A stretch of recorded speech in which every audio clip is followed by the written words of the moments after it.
നമ്മൾ കായംകുളം താലൂക്ക് ആശുപത്രിയിൽ 7 വയസ്സുകാരന്റെ ദേഹത്ത് ഉപയോഗിച്ച സിറിഞ്ച് കുത്തിക്കയറിയതിൽ നടപടിയെടുക്കാതെ ആരോഗ്യവകുപ്പ്. ആരോഗ്യമന്ത്രിക്ക് പരാതി നൽകിയിട്ടും നടപടിയുണ്ടായില്ല എന്നാണ് കുടുംബം ആരോപിക്കുന്നത്. അടുത്ത 14 വർഷം HIV പരിശോധന നടത്തണമെന്നാണ് കുട്ടിയോട് ആശുപത്രി അധികൃതർ നിർദ്ദേശിച്ചിരിക്കുന്നത്. പനി ബാധിച്ച് ചികിത്സ തേടിയെത്തിയപ്പോഴാണ് 1 മാസം മുൻപ് കുട്ടിയുടെ ദേഹത്ത് സിറിഞ്ച് കുത്തിക്കയറിയത്. കുട്ടിയുടെ പിതാവ് റിപ്പോർട്ടറിനൊപ്പം ചേരുന്നുണ്ട്. ഇക്കഴിഞ്ഞ 19-ാം തീയതിയാണ് കായംകുളം ചിറക്കടവ് സ്വദേശികളായ മാതാപിതാക്കളുടെ ഒപ്പം വന്ന 7 വയസ്സുകാരൻ ഈ അനുഭവം ഉണ്ടായതെന്ന് മനസ്സിലാക്കുന്നു. ഈ കുഞ്ഞിനെ കട്ടിലിലേക്ക് കിടത്തുമ്പോൾ ആ കട്ടിലിന് താഴെയായി ഈ സൂചി ഉണ്ടായിരുന്നോ? എന്താണ് അവിടെ ശരിക്കും നടന്നത്? അതായത് 19-ാം തീയതി രാത്രി ഏകദേശം 11:50 കൂടിയാണ് ഞാൻ ഹോസ്പിറ്റലിൽ എത്തുന്നത്. അപ്പോൾ ഹോസ്പിറ്റലിൽ എത്തിയതിന് ശേഷം ഡോക്ടർ കുട്ടിയുടെ ടെമ്പറേച്ചർ ചെക്ക് ചെയ്തതിന് ശേഷം നോർമൽ അല്ലാത്തത് കൊണ്ട് സപ്പോസിറ്റർ ടാബ്ലറ്റ് യൂസ് ചെയ്യാൻ പറഞ്ഞായിരുന്നു. അപ്പോൾ അത് വാങ്ങിച്ചു. അത് വെക്കാനായിട്ട് കുട്ടിയെ അത്യാഹിതത്തിലെ ബെഡിലോട്ട് കയറ്റി ഇരുത്തിയതാണ്. കുട്ടി കയറിയിരുന്നു, ബെഡിനകത്തോട്ട് കയറിയിരുന്നു. ബെഡിലോട്ട് കിടക്കാനായിട്ട് ഇരുന്നപ്പോഴാണ് ഈ സൂചി കുട്ടിയുടെ ബാക്കിൽ കൊള്ളുന്നത്. അത് ഈ ബെഡിന്റെ മുകളിൽ വിരിച്ചിരുന്ന റെക്സിൻ ഷീറ്റിന്റെ ഇടയ്ക്കായിട്ടായിരുന്നു. അപ്പോൾ അത് കുട്ടിയുടെ ദേഹത്ത് പെട്ടെന്ന് അത് തറച്ച് കയറിയത് കൊണ്ട് കുട്ടി പെട്ടെന്ന് ചാടി ഇറങ്ങി. ബെഡിൽ നിന്ന് ഇറങ്ങിയിട്ട് പറഞ്ഞു എന്നെ എന്തോ കുത്തിയെന്ന് പറഞ്ഞു. ആ സമയത്താണ് ഞാൻ ആ റെക്സിൻ ഷീറ്റ് മാറ്റി നോക്കുമ്പോഴാണ് അതൊരു സൂചി ഉണ്ടായിരുന്നു. അതിനുശേഷം ഞാൻ കുട്ടിയുടെ പാൻറ് താഴ്ത്ത് നോക്കുമ്പോൾ അവിടെ സൂചി കൊണ്ടതിൻ്റെതായിട്ടുള്ള പാടും പിന്നെ ബ്ലീഡിങ്ങും ഉണ്ടായിരുന്നു.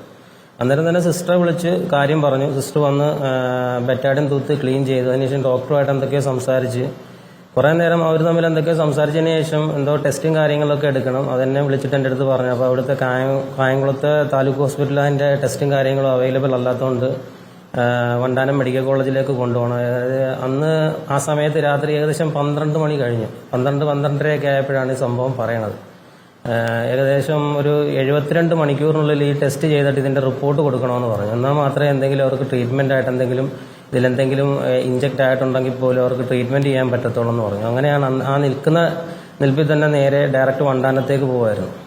വണ്ടാനത്ത് എത്തിയതിനു ശേഷം 19-ാം തീയതി രാത്രി 20-ാം തീയതി പകൽ ഏകദേശം 3 മണിയൊക്കെ ആയി. 3 മണിയൊക്കെ ആയപ്പോഴത്തേക്കിനും അവിടെ ടെസ്റ്റ് എന്നത് ചെയ്യത്തില്ല. പിറ്റേന്ന് 20-ാം തീയതി 9 മണിക്ക് ശേഷം മാത്രമേ ടെസ്റ്റ് പിന്നെ എടുക്കത്തുള്ളൂ. അതിനുള്ള ഡോക്ടർമാർ കാര്യങ്ങളൊക്കെ വന്നതിന് ശേഷം മാത്രമേ ചെയ്യത്തുള്ളൂ എന്ന് പറഞ്ഞു. പിന്നെ 20-ാം തീയതി രാവിലെ അതിന് സംബന്ധമായിട്ടുള്ള ഡോക്ടർമാർ വന്നു. അവർ കാര്യങ്ങളൊക്കെ പറഞ്ഞു. അതിൻ്റെ ടെസ്റ്റും കാര്യങ്ങളൊക്കെ എഴുതി തന്നു. കുട്ടിയുടെ ബ്ലഡൊക്കെ എടുത്ത് എല്ലാ ടെസ്റ്റും കാര്യങ്ങളും കൊടുത്തതിന് ശേഷമാണ് പറഞ്ഞത് 23-24-ാം തീയതി റിസൾട്ട് കിട്ടത്തുള്ളൂ എന്നുള്ളത്. 23-ാം തീയതി 24-ാം തീയതി ആയിട്ട് റിസൾട്ടും കാര്യങ്ങളൊക്കെ കിട്ടി. കുഴപ്പമില്ല, ഡോക്ടറിനെ കാണിച്ചു, കുഴപ്പമില്ല. എങ്കിൽ പോലും ഒരു 99.9% മാത്രമേ അവർ ഉറപ്പ് പറയുന്നുള്ളൂ. ബാക്കിയുള്ള 1% എൻ്റെ ഒരു മാനസിക ബുദ്ധിമുട്ടുണ്ടാക്കിയിട്ടുള്ളത്. കാരണം അവർ തീർത്തും പൂർണ്ണമായിട്ട് അവർ പറയുന്നില്ല കുഴപ്പമൊന്നും ഇല്ല എന്നുള്ളത്. കാരണം ഇതിൻ്റെ സോഴ്സ് എന്താണെന്ന് അവർക്ക് അറിയത്തില്ല. ഇത് ആരുപയോഗിച്ചാണോ എന്താണ് എങ്ങനെയാണെന്നുള്ളതൊന്നും ആർക്കും അറിയത്തില്ല. അത് കായംകുളം താലൂക്ക് ഹോസ്പിറ്റലും അതിനെപ്പറ്റി അവർക്കൊരു വിവരവുമില്ല.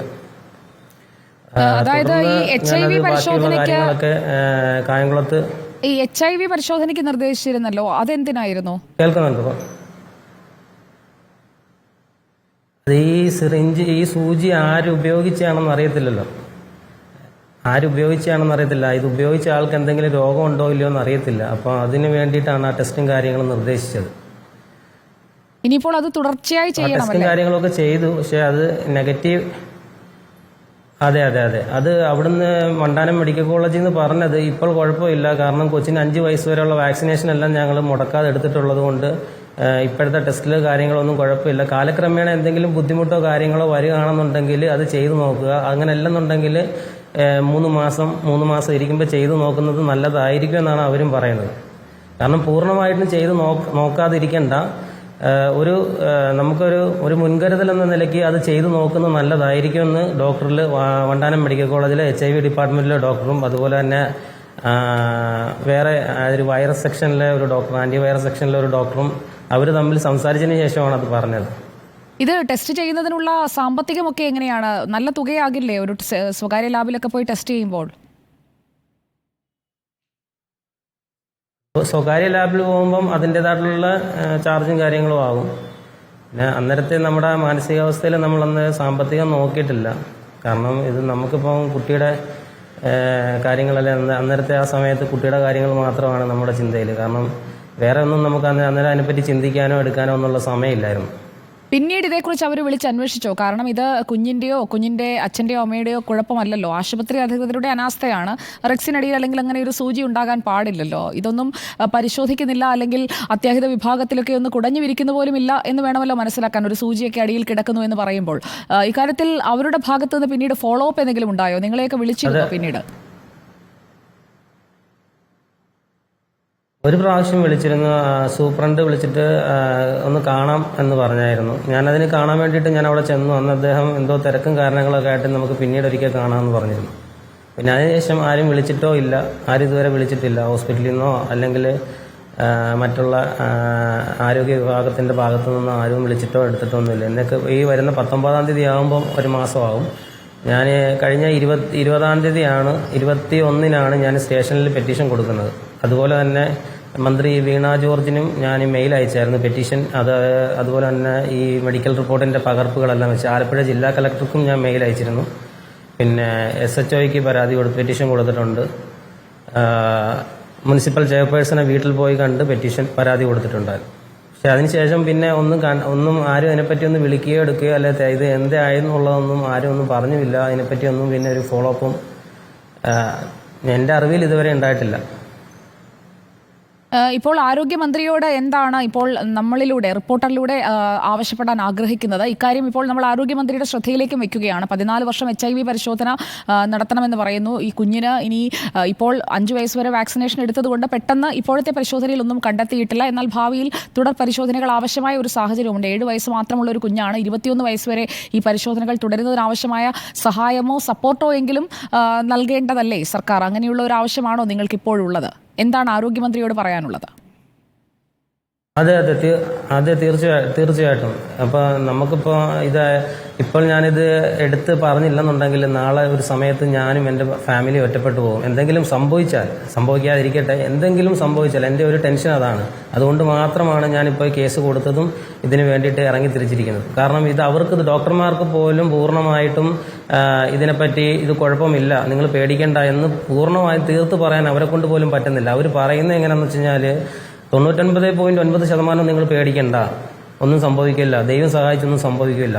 പക്ഷേ ഈ 99.9% അവർക്ക് സംഭവിക്കില്ല എന്ന് അവർക്ക് ആശ്വസിക്കാം. പക്ഷേ ഈ 1%, ബാക്കിയുള്ള ഈ 1%-ത്തിലാണ് എൻ്റെയും എൻ്റെ വൈഫിൻ്റെയും ടെൻഷൻ. കാരണം ഞങ്ങൾ ഈ 14 വർഷം ഈ കുട്ടീനെ ഞങ്ങൾ അത്രയും നാള് ഞങ്ങളിത് സഹിക്കണ്ടേ ഈ സങ്കടങ്ങൾ. ഇത് ഞങ്ങൾ ആരോട് വിഷമിക്കാതിരിക്കൂ, അങ്ങനെയൊന്നും സംഭവിക്കില്ല എന്ന് നമുക്ക് കരുതാം. എങ്കിലും ഇതിൽ പരിശോധനകൾ നടത്തുന്നതിന് ആവശ്യമായ സപ്പോർട്ട് അത് ഒന്നുകിൽ ഈ ആശുപത്രിയുടെ അധികൃതർ തന്നെ അത് ഏർപ്പാടാക്കി നൽകണം, അല്ലെങ്കിൽ അത് ആരോഗ്യവകുപ്പ് തന്നെ കൈകാര്യം ചെയ്യണം. അങ്ങനെയുള്ളൊരു കാര്യമാണ് നമുക്കും ആരോഗ്യമന്ത്രി വീണ ജോർജിന് മുന്നിൽ വെക്കാനുള്ളത്. ഇക്കാര്യം നമ്മൾ മന്ത്രിയെ അറിയിക്കുകയും ചെയ്യാം. നമുക്കൊപ്പം ചേർന്നതിന് വളരെയധികം നന്ദി. ഇത് ചർച്ച ചെയ്യപ്പെടേണ്ട ഒരു വിഷയമാണ്. ആശുപത്രിയിൽ പോയി കട്ടിലിൽ കിടന്നപ്പോൾ കുഞ്ഞിൻ്റെ കാലിൽ തുളഞ്ഞു കയറിയത് ആശുപത്രിയിൽ തന്നെ ഉണ്ടായിരുന്ന മറ്റേതോ രോഗിക്ക് കുത്തിവെച്ച ഒരു സിറിഞ്ചാണ്. ഉപയോഗിച്ച സിറിഞ്ചിൻ്റെ സൂചിയാണ് തുളഞ്ഞു കയറിയത്. അതുകൊണ്ട് ആ കുഞ്ഞിനാവശ്യമായ തുടർ ചികിത്സ അല്ലെങ്കിൽ തുടർ പരിശോധന, അതിനുള്ള സഹായം ഒരുക്കി കൊടുക്കേണ്ടത് ആരോഗ്യവകുപ്പിന്റെ ഉത്തരവാദിത്വം.